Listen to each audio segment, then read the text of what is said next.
세계에서 석유가 가장 많이 묻혀 있는 나라가 어디인지 아세요? 사우디아라비아? 아닙니다. 러시아? 그것도 아니에요. 정답은 바로 베네수엘라예요. 베네수엘라는 지구상에서 확인된 석유 매장량 1위 국가예요. 그런데 이 나라 국민들이 지금 쓰레기통을 뒤지고 있어요. 동물원에 동물들이 굶어 죽고 아이들은 영양실조로 배가 볼록 튀어나왔어요. 도대체 무슨 일이 있었던 걸까요? 그리고 더 무서운 건 이게 남의 나라 이야기가 아닐 수도 있다는 거예요. 지금 우리나라에서 벌어지고 있는 일들을 보면 소름이 돋을 정도로 비슷한 패턴이 보이거든요. 오늘 이 영상 하나면 베네수엘라가 왜 망했는지, 그리고 우리나라는 정말 괜찮은 건지 완벽하게 이해하실 수 있어요. 15분만 투자하시면 뉴스에서 복지 정책 이야기가 나올 때마다 그게 진짜 좋은 건지 위험한 건지 스스로 판단하실 수 있게 될 거예요. 자, 그럼 시작해 볼게요. 베네수엘라 이야기를 하려면 먼저 이 나라가 얼마나 잘 살았는지부터 알아야 해요. 1970년대 베네수엘라는 남미의 스위스라고 불렸어요. 농담이 아니에요. 진짜로 그렇게 불렸어요. 당시 베네수엘라의 1인당 GDP는 미국의 90% 수준이었어요. 남미에서 가장 부유한 나라였고 전 세계에서도 손꼽히는 부자 나라였죠. 수도 카라카스의 거리에는 벤츠와 BMW가 굴러다녔고 중산층 가정에서는 주말마다 마이애미로 쇼핑을 갔어요. 비행기 타고 미국 가서 쇼핑하고 오는 게 일상이었다는 거예요. 왜 이렇게 잘 살았냐고요? 당연히 석유 때문이에요. 베네수엘라 땅 밑에는 3천억 배럴이 넘는 석유가 묻혀 있어요. 이게 어느 정도 양이냐면 사우디아라비아보다 많아요. 전 세계 석유의 약 18%가 이 작은 나라에 있는 거예요. 1970년대 오일 쇼크 때 유가가 치솟으면서 베네수엘라는 말 그대로 돈벼락을 맞았어요. 정부 금괴는 달러가 넘쳐났고 국민들은 풍요로운 삶을 누렸죠. 그런데 여기서 첫 번째 문제가 시작돼요. 베네수엘라 정부는 이 엄청난 석유 수익을 미래를 위해 저축하거나 투자하는 대신 전부 다 써버렸어요. 복지에 쏟아부었죠. 물론 복지 자체가 나쁜 건 아니에요. 문제는 생산 기반을 키우지 않고 분배만 했다는 거예요. 석유 팔아서 번 돈으로 공짜로 나눠주기만 한 거죠. 농업 투자 안 했어요. 제조업 관심 없었어요. 오로지 석유. 경제학에서는 이걸 네덜란드 병이라고 불러요. 자원이 너무 풍부해서 오히려 다른 산업이 망하는 현상이에요. 1980년대 유가가 떨어지기 시작하면서 베네수엘라 경제에 균열이 가기 시작했어요. 석유 수익이 줄어드니까 복지 지출을 감당할 수가 없어졌거든요. 그런데 한번 맛본 공짜는 끊기가 어려워요. 국민들은 계속 요구했고 정부는 빚을 내서라도 복지를 유지하려고 했어요. 결국 1989년에 대규모 폭동이 일어났어요. 카라카소라고 불리는 이 폭동으로 수백 명에서 수천 명이 목숨을 잃었어요. 바로 이 혼란의 시기에 한 남자가 등장해요. 그의 이름은 우고 차베스예요. 차베스는 원래 군인이었어요. 1992년에 쿠데타를 시도했다가 실패해서 감옥에 갔었죠. 그런데 이상하게도 이 실패한 쿠데타가 차베스를 영웅으로 만들어버렸어요. 왜냐하면 당시 베네수엘라 국민들은 부패한 기득권층에 엄청나게 분노하고 있었거든요. 석유로 번 돈은 다 어디로 갔냐? 왜 우리는 가난하냐? 이런 불만이 폭발 직전이었어요. 차베스는 이 분노를 정확하게 읽었어요. 감옥에서 나온 차베스는 1998년 대통령 선거에 출마해요. 그의 슬로건은 단순하고 강력했어요. 가난한 자를 위한 정치. 부자들에게서 빼앗아 가난한 자에게 나눠주겠다. 석유 수익을 국민 모두에게 공평하게 돌려주겠다. 이게 얼마나 매력적으로 들렸겠어요. 수십 년간 소외됐다고 느꼈던 가난한 사람들에게 차베스는 메시아처럼 보였어요. 결과는 당연히 압승이었죠.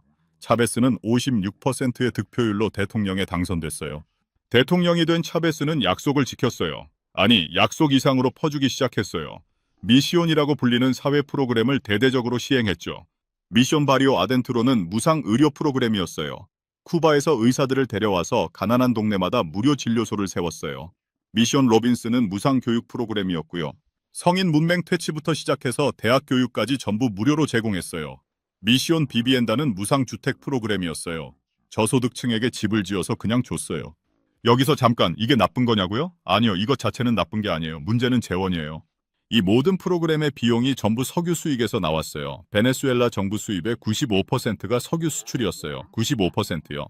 다른 산업은 사실상 없었던 거예요. 차베스는 행운아였어요. 그가 집권한 시기에 유가가 미친 듯이 올랐거든요.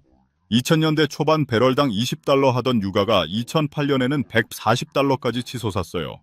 7배가 오른 거예요. 돈이 넘쳐나니까 차베스는 더 과감해졌어요. 이제 그냥 복지만 하는 게 아니라 아예 기업들을 국유화하기 시작했어요. 석유회사, 국유화. 통신회사, 국유화. 철강회사, 국유화. 시멘트회사, 농장, 슈퍼마켓 체인까지 닥치는 대로 국가 소유로 만들어버렸어요. 명분은 항상 같았어요. 부자들의 탐욕으로부터 국민을 보호하겠다. 기업의 이익을 국민에게 돌려주겠다.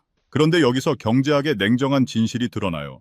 국유화된 기업들은 하나같이 생산성이 곤두박질 쳤어요. 왜 그럴까요? 간단해요. 주인이 없어졌으니까요. 민간 기업에서는 주인이 이익을 위해 효율적으로 운영하려고 해요. 그런데 국유화되면 어떻게 될까요? 관료들이 경영을 맡아요. 이 관료들은 이익이 나든 말든 월급은 똑같이 받아요. 게다가 정치적 목적으로 운영되니까 비효율이 극대화돼요. 능력 있는 직원 대신 차베스 지지자들이 자리를 채웠고 투자는 줄고 설비는 노후화됐어요.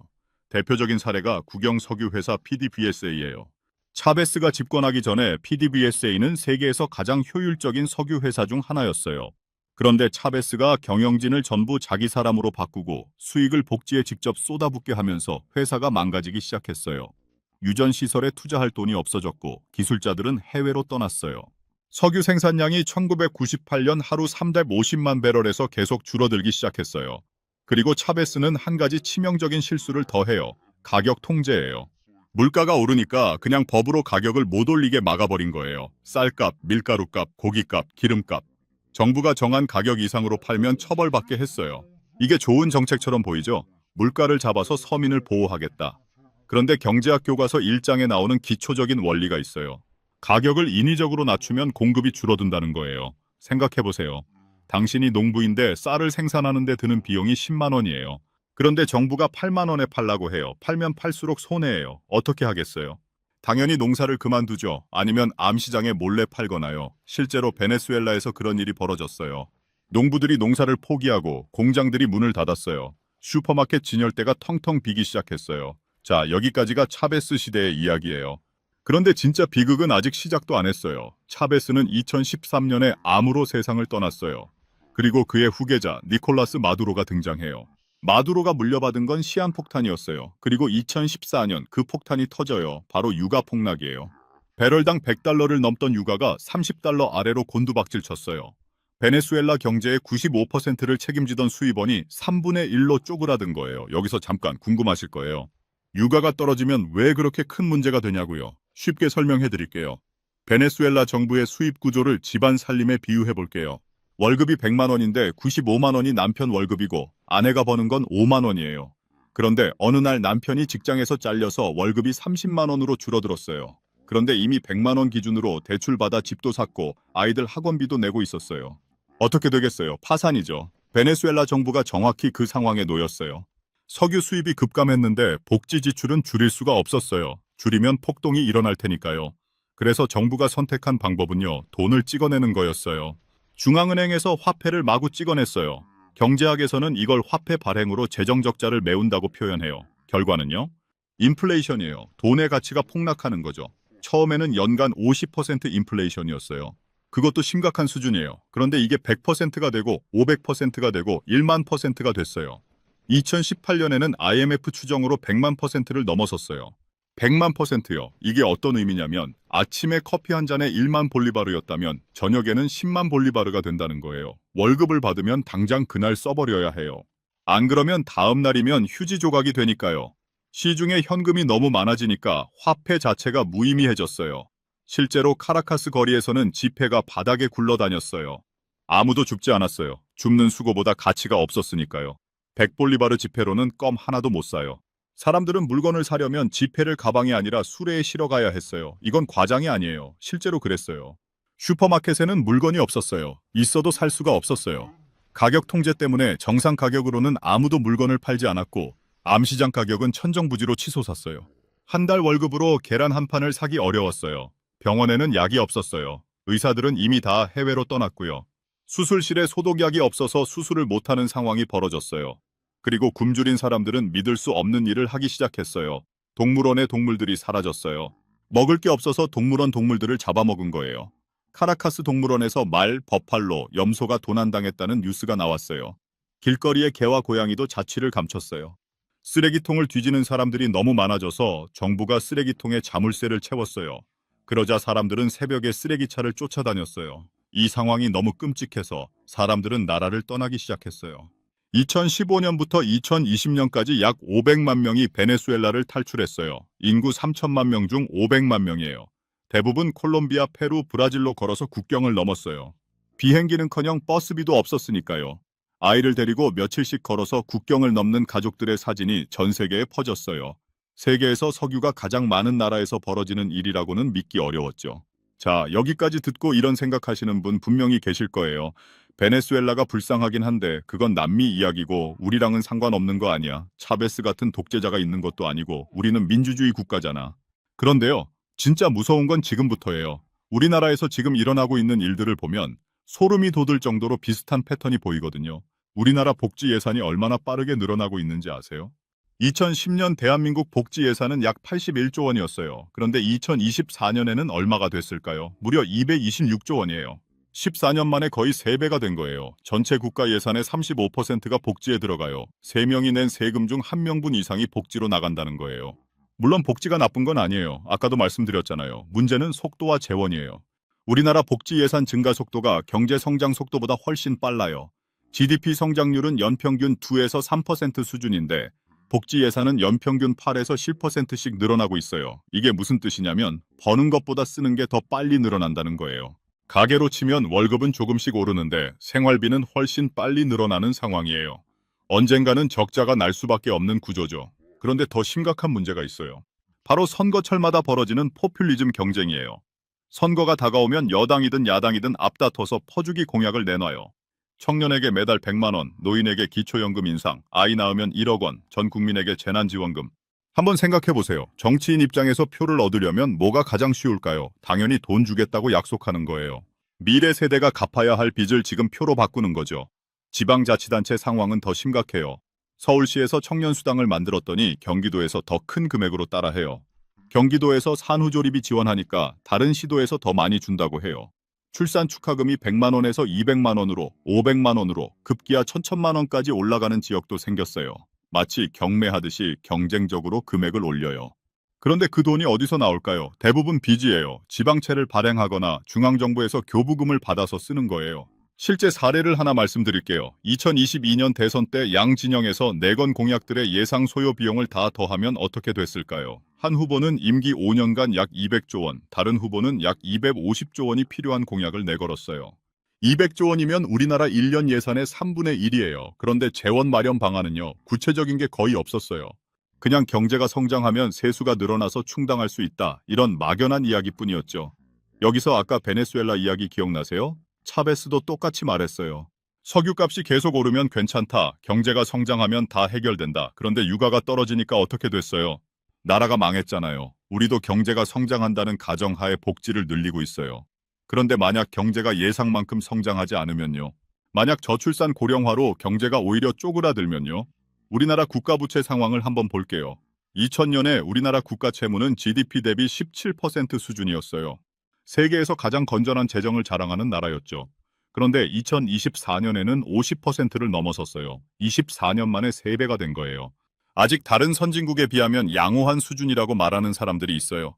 맞아요. 일본은 260%고 미국은 120%니까요. 하지만 중요한 건 수준이 아니라 속도예요. 일본과 미국은 수십 년에 걸쳐서 저 수준까지 올라갔어요. 우리는 불과 몇 년 사이에 급격하게 늘어나고 있어요. 특히 2020년 코로나 이후로 재정 지출이 폭발적으로 늘었어요. 코로나 때야 어쩔 수 없었다고 치죠. 문제는 코로나가 끝났는데도 지출이 줄지 않는다는 거예요. 한번 늘어난 복지는 줄이기가 거의 불가능해요. 줄이려고 하면 바로 표가 떨어지니까요. 정치인들은 절대 복지를 줄이자는 말을 안 해요. 여기서 중요한 경제학 개념을 하나 알려드릴게요. 바그너의 법칙이라는 게 있어요. 19세기 독일 경제학자 아돌프 바그너가 발견한 건데요. 국가가 발전할수록 정부 지출이 계속 늘어난다는 법칙이에요. 복지 수요가 늘어나고 국민들의 기대 수준이 높아지니까요. 그런데 문제는 세수는 그만큼 안 늘어난다는 거예요. 경제 성장이 둔화되면 세금 수입은 제자리인데 지출만 계속 늘어나요. 그 차이는 어떻게 물까요? 빚이죠. 우리나라가 빚을 갚을 능력이 있을까요? 여기서 더 무서운 이야기를 해드릴게요. 우리나라는 이미 초고령 사회 진입을 목전에 두고 있어요. 2025년이면 65세 이상 인구가 전체의 20%를 넘어요. 초고령 사회예요. 그런데 아이는 안 태어나요. 2023년 합계 출산율이 0.72명이에요. 전 세계 최저예요. 인류 역사상 이렇게 낮은 출산율을 기록한 나라가 없어요. 이게 경제적으로 무슨 의미냐면요. 세금 낼 사람은 줄어들고 복지받을 사람은 늘어난다는 거예요. 지금 일하는 사람 100명이 은퇴한 노인 25명을 부양하고 있어요. 그런데 2050년이 되면요. 일하는 사람 100명이 노인 80명을 부양해야 해요. 거의 1대1이에요. 한 명이 버는 돈으로 자기 먹고 살고 노인 한 명까지 먹여 살려야 한다는 거예요. 이게 가능할까요? 국민연금 이야기를 안 할 수가 없어요. 국민연금 기금이 2055년이면 바닥난다는 전망이 나왔어요. 지금 2030대가 은퇴할 때쯤이면 연금이 고갈될 수 있다는 거예요.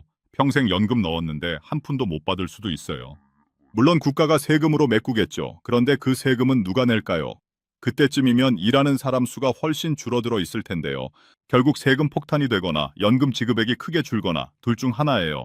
여기서 잠깐 혹시 이런 생각하시는 분 계세요? 우리나라는 베네수엘라처럼 석유에만 의존하는 나라가 아니잖아. 반도체도 있고 자동차도 있고 다양한 산업이 있는데 뭘 걱정해? 맞아요. 우리나라는 산업 기반이 훨씬 탄탄해요. 그런데 문제는 그 산업도 위기라는 거예요. 반도체는 중국의 추격을 받고 있고 자동차는 전기차 전환에서 뒤처지고 있어요. 조선업은 겨우 회복하고 있고요. 새로운 성장 동력이 뭔지 불분명해요. 베네수엘라가 석유에만 의존했듯이 우리도 특정 산업에 너무 의존하고 있어요. 반도체 수출이 부진하면 무역 적자가 나요. 실제로 2023년에 반도체 불황 때문에 무역 적자가 컸잖아요. 우리나라는 자원이 없어요. 기술과 사람이 자원이에요. 그런데 사람이 줄어들고 있어요. 기술도 추격당하고 있어요. 이 상황에서 복지 지출만 늘린다? 어디서 많이 본 시나리오 아닌가요? 자, 그러면 우리는 어떻게 해야 할까요? 우리가 베네수엘라가 되지 않으려면 뭘 해야 할까요? 첫 번째, 복지와 포퓰리즘을 구분해야 해요. 이 둘은 완전히 다른 거예요. 복지는 사회 안전망이에요. 아프면 치료받고, 늙으면 최소한의 생활을 하고, 실직하면 재기할 기회를 갖는 것. 이건 필요한 거예요. 문명사회의 기본이에요. 반면에 포퓰리즘은 표를 얻기 위한 퍼주기예요. 꼭 필요하지 않은데 그냥 돈을 나눠주는 거예요. 전 국민에게 일괄적으로 현금을 주는 것, 선거철마다 갑자기 등장하는 지원금, 재원 마련 계획 없이 남발하는 약속, 이런 게 포퓰리즘이에요. 문제는 일반 시민 입장에서 이 둘을 구분하기가 쉽지 않다는 거예요. 다 좋아 보이거든요. 돈 준다는데 싫어할 사람이 어디 있어요? 그래서 우리가 스스로 질문해야 해요. 이 정책의 재원은 어디서 나오는가? 이 정책이 지속 가능한가? 이 정책이 정말 나에게 필요한가? 아니면 그냥 달콤한 선물인가? 정치인들이 복지를 약속할 때 재원 마련 방안을 꼼꼼히 따져봐야 해요. 증세를 하겠다는 건지, 다른 지출을 줄이겠다는 건지, 아니면 그냥 빚을 내겠다는 건지. 빚을 낸다면 누가 갚을 건지. 대부분 우리 자식들이 갚아야 해요. 두 번째, 지속 가능한 복지의 조건을 이해해야 해요. 복지가 지속 가능하려면 딱 한 가지 조건이 필요해요. 생산이 분배보다 먼저라는 거예요. 파이를 키우지 않고 나누기만 하면 언젠가는 바닥나요. 베네수엘라가 정확히 그랬어요. 석유 팔아서 번 돈을 나누기만 했지 새로운 산업을 키우지 않았어요. 석유가 떨어지니까 나눌 게 없어진 거예요. 우리나라도 마찬가지예요. 복지를 늘리려면 먼저 경제를 키워야 해요. 기업이 잘 돼야 일자리가 생기고 일자리가 있어야 세금을 내고 세금이 있어야 복지를 할 수 있어요. 이 순서가 바뀌면 안 돼요. 분배부터 하고 생산은 나중에 생각하자. 이러면 망해요. 역사가 증명하고 있어요. 베네수엘라뿐만 아니라 아르헨티나, 그리스 다 같은 전철을 밟았어요. 세 번째, 개인적으로 대비해야 해요. 솔직히 말씀드릴게요. 정치가 바뀌기를 기다리는 건 어리석은 일이에요. 표를 의식하는 한 정치인들은 계속 퍼주기를 할 거예요. 그게 당선되는 길이니까요. 그래서 우리는 스스로 준비해야 해요. 국가가 나를 책임져 줄 거라는 환상을 버려야 해요. 국민연금? 받으면 좋지만 없다고 생각하고 준비하세요. 건강보험? 지금은 좋지만 재정이 악화되면 본인 부담금이 올라갈 거예요. 기초연금 받을 수 있겠지만 금액이 충분하지 않을 거예요. 국가복지는 보너스라고 생각하고 본인의 노후는 본인이 준비해야 해요. 이게 냉정한 현실이에요. 구체적으로 뭘 해야 하냐고요? 첫째, 저축하고 투자하세요. 월급의 최소 20%는 저축하세요. 그리고 그냥 예금에만 넣지 말고 물가 상승률을 이기는 자산에 투자하세요. 주식이든 채권이든 부동산이든 본인에게 맞는 방식으로요. 인플레이션이 오면 현금의 가치는 떨어지거든요. 베네수엘라 사람들이 왜 쓰레기통을 뒤졌는지 기억하세요. 화폐 가치가 폭락하면 아무리 돈이 많아도 소용없어요. 둘째, 소득원을 다각화하세요. 월급만 믿지 마세요.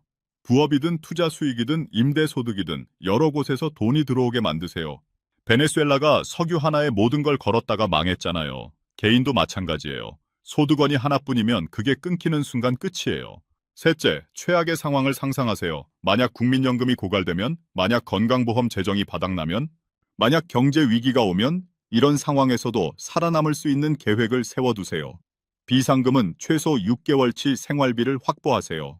빚은 최대한 줄이세요. 특히 이자율이 오르면 감당 못할 빚은 절대 지면 안 돼요. 자, 이제 마무리할 시간이에요. 오늘 영상 처음에 제가 질문 하나를 던졌어요. 세계 최대 석유 부국의 국민들이 왜 쓰레기통을 뒤지게 됐을까? 이제 답을 아시겠죠? 한 줄로 요약하면 이거예요. 생산 없이 분배만 하면 망한다. 베네수엘라는 석유라는 천혜의 자원을 가지고도 망했어요.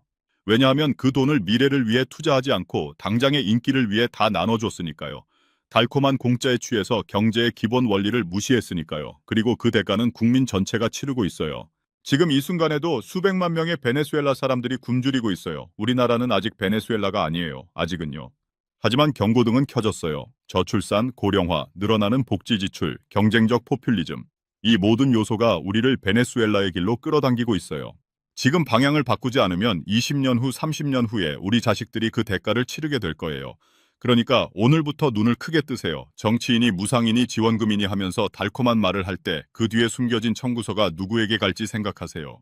공짜 점심은 없어요. 누군가는 반드시 그 비용을 내요.